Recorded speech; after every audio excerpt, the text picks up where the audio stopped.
cyber, and AI and cyber threats are relevant to our everyday lives.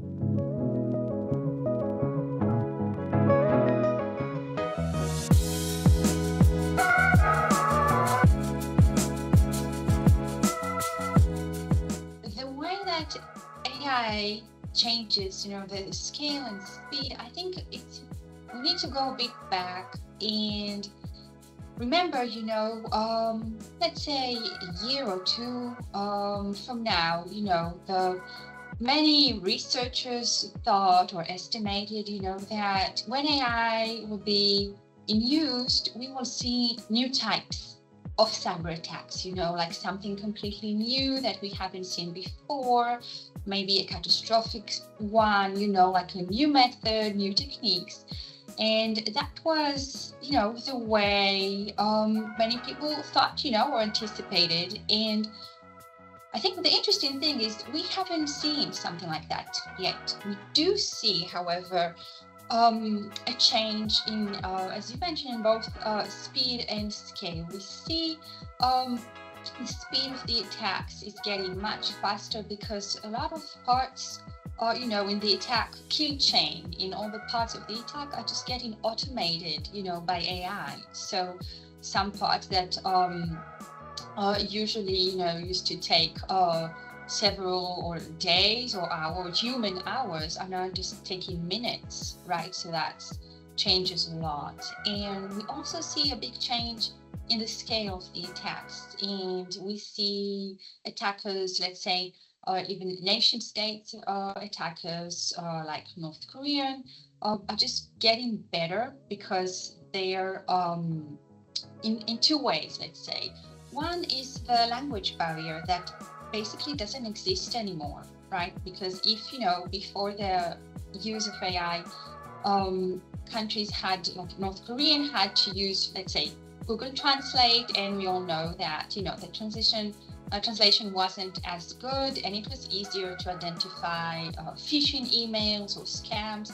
They just got better, right? They have perfect English. So that's enabled, a larger scale. And also they got better in the use of the technology. And we read, we saw some reports from Google and OpenAI describing how nation state actors are using large language models to learn new techniques, new coding techniques, new attack techniques. So they're just getting better, and so the scale is larger than before.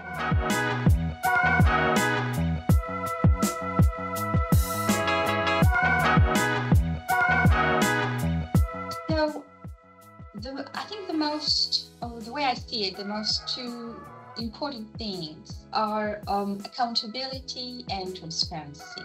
We have to remember that as human beings, for now, are still the ones who are accountable, for what's going on, what the results are, and how to use the technology. And that comes, I think, hand in hand with transparency. We have to be transparent, what gets inside, the machine and what comes out, and how we use it. And I think in many ways we can use AI for many things, but we have to think, do we want to do that? Do we want to take the human perspective out and put inside an artificial intelligence, right? So I think these are the main principles, the way I see it.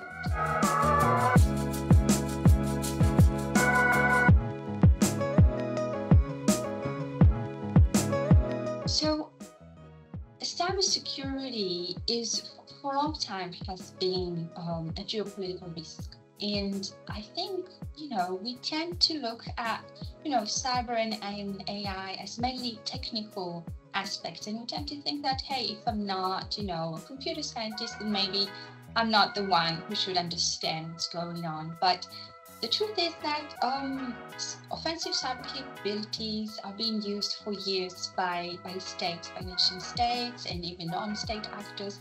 And they're a tool of power, right? Of deterrence. And they're far beyond only technical tools.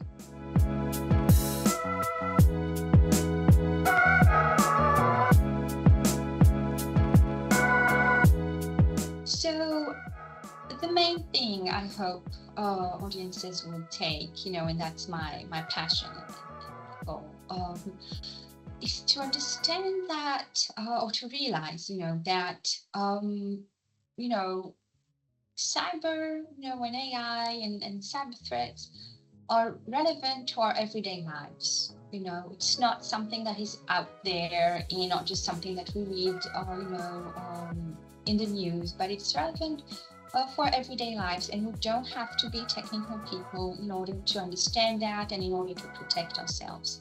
And I think that would be, my main message.